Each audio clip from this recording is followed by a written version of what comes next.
महावितरणच्या कारभाराविरोधात कर्जत तालुक्यात आधीच असंतोष असताना आता नेरळमधील आंबेवाडीतील वीज पुरवठा 3 दिवसांपासून बंद असल्याने स्थानिक त्रस्त झालेत। तक्रारीसाठी महावितरणच्या कार्यालयात फोन केल्यावर एकतर कोणी उचलत नाही आणि अगदी उचललास तर कोणी दखल घेत नाही। त्यामुळे संतप्त झालेल्या स्थानिकांनी त्यांचा आवाज ऐकायला जावा म्हणून चक्क बँड बाजा घेऊन महावितरणच्या कार्यालयात वरात काढली। त्यावेळी महावितरणचा एकही अधिकारी उपलब्ध नसल्याने ग्रामस्थांचा पारा चढला होता। महावितरण आम्हाला सेवा देणार की नाही हे त्यांनी स्पष्ट करावे असे म्हणत ग्रामस्थांनी संताप व्यक्त केला।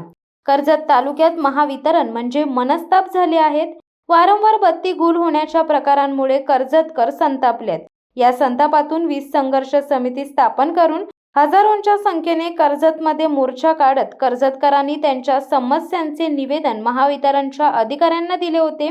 असे असतानाही महावितरणच्या सेवेत सुधार न झाल्याने अखेर साखळी उपोषणाचा मार्ग स्वीकारण्यात आला आहे।